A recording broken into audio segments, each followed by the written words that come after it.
زي حضرتك. احكي لنا بالظبط ايه اللي حصل في الواقعه اللي قلبت السوشيال ميديا كل الصفحات. هو الموضوع في على طريق يعني كده اسمه محور الجهاني السادات. مم. شيل اوت. شيل تمام. اوت على محور دي، مشيت حوالي 3 كيلو. وبعد كده يعني انتظرت حوالي 3 4 دقايق. بعد كده لقيت البنت، تواصلنا مع بعض، انت فين؟ انا في الحته الفلانيه كده. المهم فلقيتهم بنتين وولد. ففي بنت ركبت جنبي، في بنت ركبت جنبي من البنتين، والبنت والولد التانيين ركبوا ورا. وهي وهم بيركبوا قالت لي انا هسيبك تركبي مع خطيبك وكده ورا، البنت اللي جنبي وانا هركب قدامه كده. فانا طبعا الشكل ده ما كانش مريح بالنسبه لي. ويعني عامه ده بيبقى حاجه غير مقبوله بالنسبه لي. بس هو اغلبيه اللي بيقابلني مثلا بتبقى ولد وبنت صغيرين وكده، بيبقوا عايزين يركبوا جنب بعض ورا. ففي الاغلب بيحصل يعني نوع من انواع التجاوزات، يعني ايا كانت شكلها. انا يعني مش بحب مثلا لما بلاقي ولد وبنت او كده هيركبوا ورا صغيرين شكلهم اللي هم مش متجوزين. فانا يعني بعتذر له، بقول له بعد اذنك تعالى جنبي، بقول له اي سبب يعني. رادارات ممكن كمين يوقفنا وكده. وفي الاغلب رده الفعل بتكون الرفض، اللي هو لا خلاص احنا هنكنسل الرحله. مم. انا كنت عايز اعمل نفس الموضوع واقول للولد تعالى اركب جنبي وكده. بس انا تجنبا حسيت لاي مشاكل. انا مش بحب كده يعني. مم. انا بحس ممكن يحصل تجاوز. انا حسيت ان ممكن يحصل تجاوز ورا او حاجه. مم. وحسيت ان انا لو اتكلمت مثلا قلت له تعالى اركب جنبي او كده، حسيت ان هم ممكن يقولوا لي لا خلاص كنسل الرحله. مم. وانا ما كنتش عايز اكنسل الرحله. يعني الرحله انا مشيت 3 كيلو ووصلت وقفت 4 دقايق وبتاع. وبعدين الرحله كمان كان سعرها كويس ورايحه نفس المكان. يعني انا كنت انزلهم وبعد كده اروح مدينه نصر، يعني كان قريب من المكان اللي أنا رايحه قوي. طب هم لما طلبوا الرحله كانوا ثلاثه ولا انت فاجئت بالعدد ده؟ لا هي بنت. هو الرحله مش بيبقى فيها العدد. يعني مم. الرحله انت تطلب رحله بيبقى يظهر لي اسم ولد او بنت او ايا كان الاسم، وبيظهر لي الرقم عشان تمام. اتواصل مع العميل، اشوف مثلا هو واقف فين، اللوكيشن صح، الحاجات دي. انما كام واحد لا.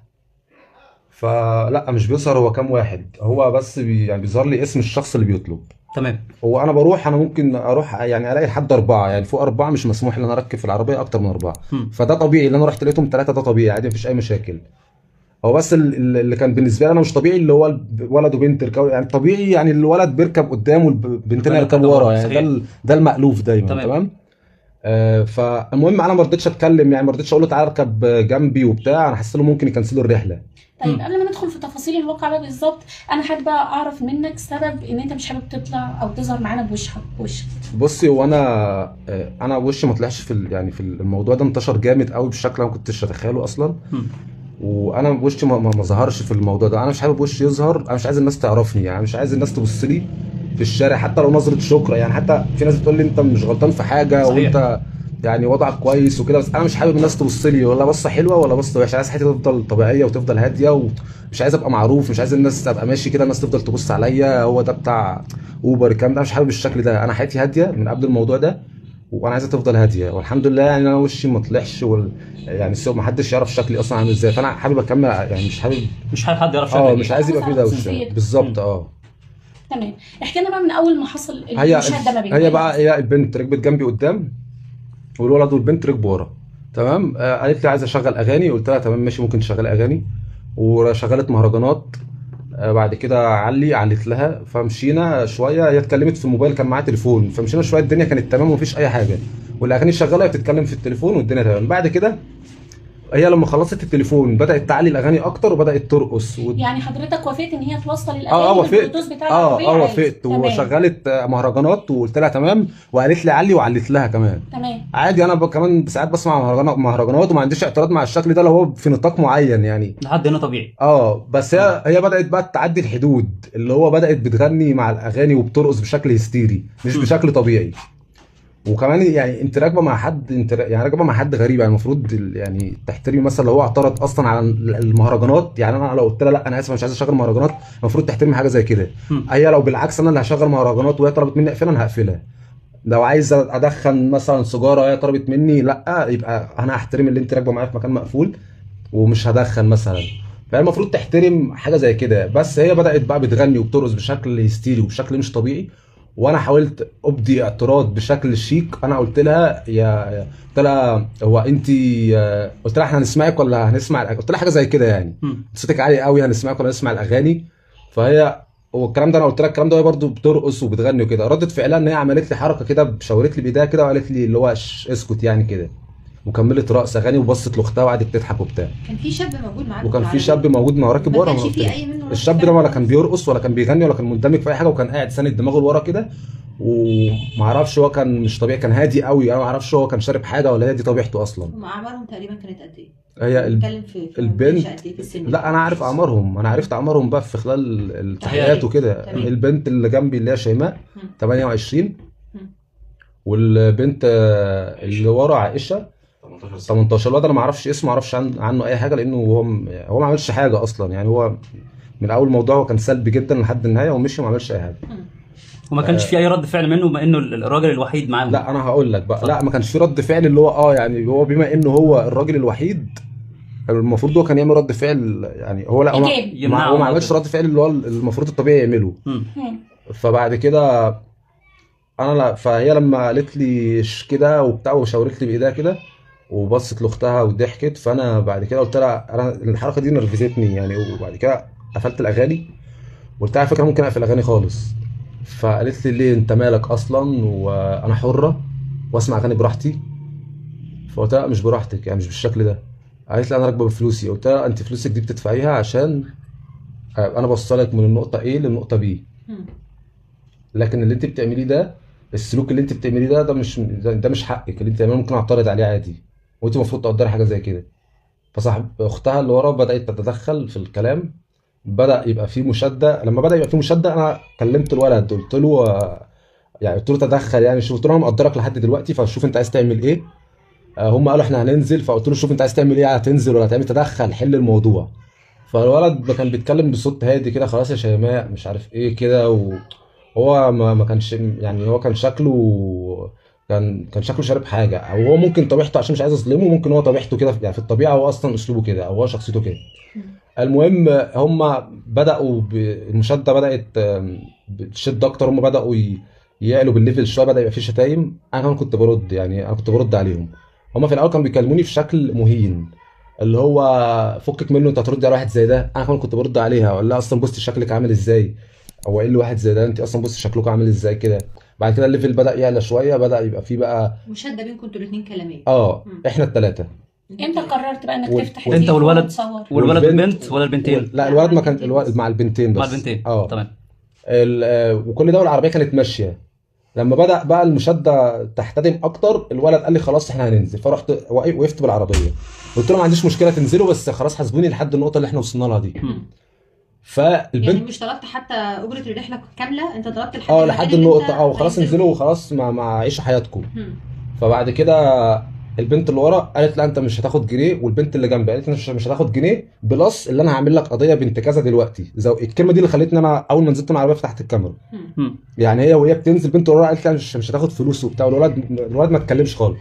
البنت اللي جنبي اللي هي شيماء قالت لي انت مش هتاخد جنيه، وبالعكس ده انا كمان هحبسك وهعمل لك حاجه، هعمل لك قضيه. من هنا حسيت ان في حاجه هتحصل مش طبيعيه. هنزل دلوقتي في حاجه مش طبيعيه هتحصل، فانا فتحت الكاميرا وانا ما اعرفش بقى اللي هيحصل، بس انا عارف. ما خدتش بالها خالص. هي ما خدتش بالها وانا ما خليتهاش تاخد بالها. يعني انا كنت بصور والموبايل انا كنت عامله بشكل كده معين ان هي ما تاخدش بالها. المهم فنزلت، فحصل بقى كل اللي حصل في الفيديو فيه حتت كتير انا كنت حاطط الموبايل ورا ظهري، وهي بقى عماله بتكلم اختها روحي مش عارف ايه كده. فهو لما الفيديو جه ينزل الحتت الفاضيه دي اتقصت. يعني الفيديو نزل الحاجات اللي هي اللي انا كنت مصور فيها على المايك. فهي يعني في مثلا في اوقات كتير الفيديو كله موجود عامه. الفيديو كله انا هوريته للنيابه، بس الفيديو تمام. الحاجات دي كانت فراغات يعني مبتذل من الفيديو كامل، لكن الفيديو كامل موجود، الفيديو كله كامل. احنا لا تعدينا ولا حصل منا اي تعدي عليه. تمام وزير، هو هيكمل بس الواقعه وهنكمل مع حضرتك. الفيديو كامل في اجزاء فيه كتير انا كنت حاطط الموبايل ورا ظهري، الشاشه السوداء، وحتى الكلام مش واضح يعني، في دقايق كتير كانت كده. وبعد كده بدات هي هتعور نفسها، فرحت مطلع الفيديو تاني قدامي كده وجبت. فهو الفيديو نزل الحتت اللي هي الفاضيه دي اتشالت، لان الفيديو الاصلي هو انت لو شفتيه اول دقيقه فيها وهي بتكلم النجده، الجزء ده موجود في اول دقيقه. بعد كده في 3 دقايق فاضيين، وبعد ال3 دقايق دول هي اللقطه بتاعت وهي بتخربش نفسها. فاحنا شلنا الحته اللي في النص بس.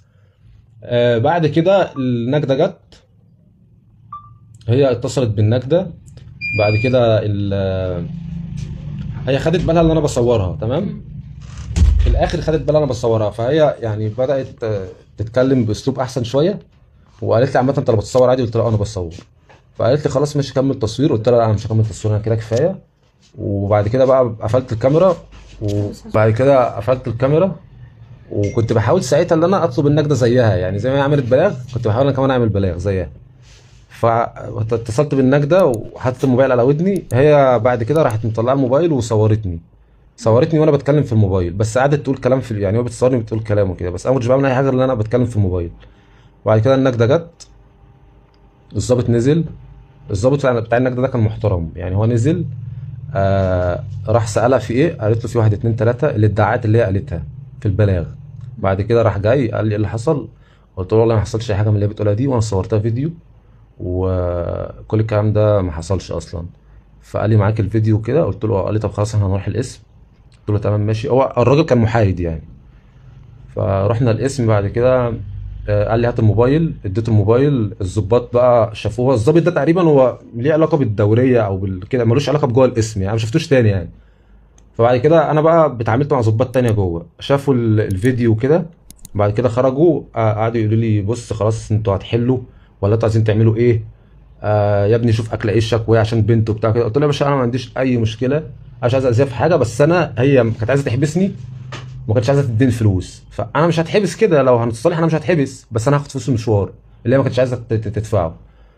فقال لي يا ابني فلوس مشوار ايه وبتاع؟ انا مالي، انا مش هقول لها على فلوس مشوار، انا اللي ليا اجراءات بعملها، لو انتوا مش عايزين تتصالحوا ممكن احبسكم انتوا الاثنين وخلاص. قلت له خلاص ماشي، لو هي مش هتدفع طب انا ممكن اقول لها انا، لو انت يعني لو ده مش شغل حضرتك اللي انت توفق ما بيننا او بتاع، انا هعرض عليها والله عايزه تدفعي فلوس المشوار ونتصالح ماشي، مش عايزه تدفعي فلوس المشوار خلاص احنا ممكن بقى نبات وعادي.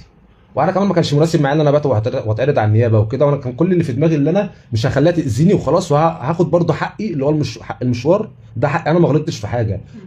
هي فكره انها تشغل اغاني او الكلام ده مش من حقها. هي هتنزل من العربيه للسبب ده، والسبب ده مش من حقها، فلا حاسبيني لحد هنا. انا المفروض اصلا اخد المشوار كله. عامه هي اصلا بص شويه ملاليم ومش فارقه، بس انا كنت مصر لان هي كانت داخله معايا في عند اللي ده مش حقك ومش هدفعه وبتاع. فانت ما كانش عندك فانا كنت مصر، بس انا اصلا ما عنديش مشكله. هاخد حقي اللي هو اصلا يعني هو مش مبلغ كبير وعادي، انا ما عنديش مشكله في مش على قيمه المبلغ نفسه، فاهم قصدي؟ قد ما انت شايف ان انت على حق، فانا ده حقي انا هاخده بقى، هو حقي، هو لو هو مبلغ قليل بس ده حقي وانا هاخده. تمام. فبعد كده شويه، وبعد كده هو الضابط ندهلي، وقفت مع اختها اللي هي عائشه. فعائشه طلعت الفلوس واديتها لي وكده، وقالت لي خلاص معلش وبتاع. قلت لها خلاص مفيش حاجه وانت زي اختي. والضابط قعد يظبط الدنيا بينا، وخلاص مفيش حاجه وحصل خير وبتاع وتمام والدنيا تمام. بعد كده نده لشيماء. شيماء لما جت ما كانش باين عليها علامات الرضا خالص. لما جت قلت لها شيماء اختك حاسبتني وخلاص مفيش حاجه شبه كده. اول ما قلت لها كده وشاف الفلوس كانت في ايديا وشافت الفلوس، ما كانش باين عليها علامات الرضا، اللي هو يعني ليه برضو انا خدت برضو الفلوس في الاخر يعني. فبعد كده بس هي يعني خلاص هي عشان كان تقريبا فهمت ان موقفها ضعيف، فخلاص مشيت الدنيا، بس هي كان باين عليها علامات عدم الرضا. المهم بعد كده رحت قعدت شويه وخلصنا شويه اجراءات. وبعد كده الضابط ندهلي، الضابط من الضباط يعني، ندهلي قال لي افتح تليفونك. فتحته له. قال لي انا همسح الفيديو. قلت له ماشي ما عنديش مشكله، احنا هتصالحنا، بس هي كمان صورتني فيديو فممكن تمسحه برضه. قال لي انا مسحته. قلت له طب انت ليه بتمسح الفيديو بتاعي قدامها وهم الاثنين واقفين كده، وليه انا الفيديو بتاعي مش بتمسحه كمان؟ انا عايز اشوف زي ما هم بيشوفوا. فهي راحت قالت له ايه ده مش واثق فيك مش عارف ايه الكلام ده.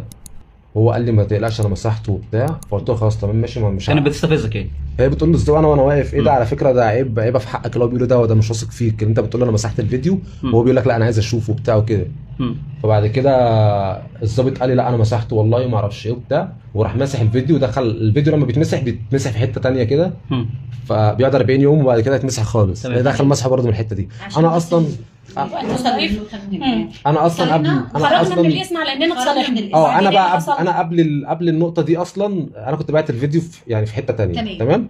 اتصالحنا وخرجنا من الاسم وانا مفيش في نيتي اي حاجه خالص. هي خرجت الاول ومشيت، وبعد كده انا عربيتي كانت جوه الاسم وفي بوابه بره وكده، فانا دورت العربيه وخرجت من البوابه ومشيت. انا ما قابلتش حد لان انا شفت فيديو لمامتها طالعه وبتقول لي هي قابلتني بعد الاسم. انا والله ما شفت مامتها غير امبارح في يعني خلاص واحنا خارجين من النيابه، دي كانت اول مره اشوفها. انا ما قابلتش مامتها خالص وما اتكلمتش مع مامتها ولا اي حاجه.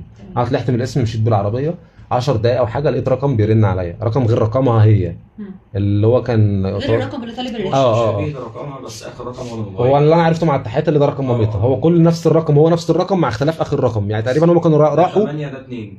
تمام. كل الارقام هي ما عدا اخر رقم، ماشي. فيعني هو طلع رقم مامتها في الاخر يعني. اتصلت عليه. اتصلت عليا، على فكره انا مشيتك بس عشان خاطر الظباط، بس ما تفكرش، انا بقول لك بالنص اللي حصل، انا مشيتك عشان خاطر الظباط بس، ما تفكرش ان الموضوع كده انتهى، وانا بكره هطلع على النائب العام، ولو انت عايز تحل المشكله تعالى لي عند البيت او تعالى لي الشارع صالحني، حاجه زي كده يعني. مم. فانا قفلت في وشها السكه،